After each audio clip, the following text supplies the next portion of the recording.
danna subscribe kana ka danna ƙararrawar sanarwa domin samun sababbin waƙoƙina. Mun gode.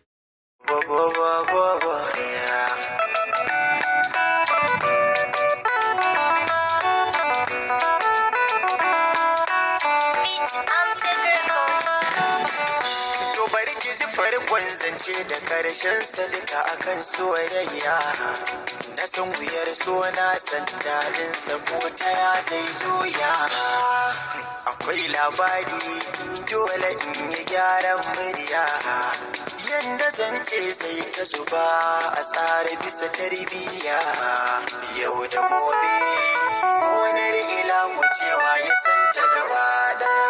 Na gode Allah, makakina da ka bani yar auta mai share mini halina, mai bidar muradina ta yi min ba ta min barna.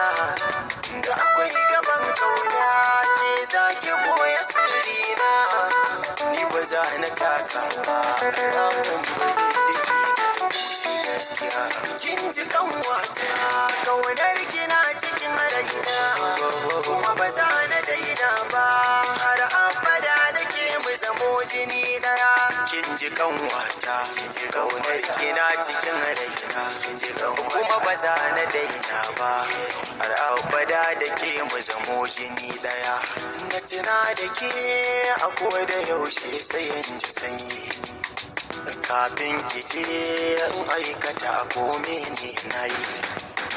Kada ki zaton wai lokaci zai zo ne sauri, na san ki bana idan da so akwai daɗi, to kauna za ta dara ka riga ta kyautata na yau kauɗi, to yarda za ta wuce ka riga ta ce dukan mafarkai na ni za na so kyauta ka riga ta. Abin da zuciya ta riko to karbi sai mu haskaka riga ta. Abin da zaki min nema ki ba ni zuciya duka riga ta. Na baki ta wani ma duk to je ki a adana da ka riga ta. Kin shigo ta komai na babu ke zan walayen mata.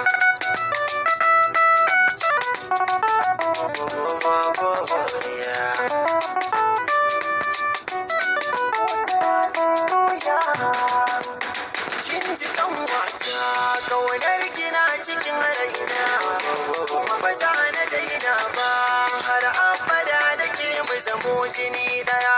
Kin ji kanwata, kin ji kaunar gina cikin raina, kin ji kuma ba za na daina ba har abada da ke mu zamo jini daya.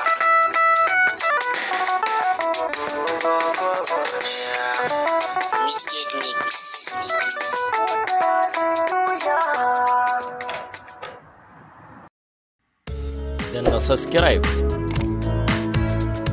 kana ka danna ƙararrawar sanarwa domin samun sababbin waƙoƙina.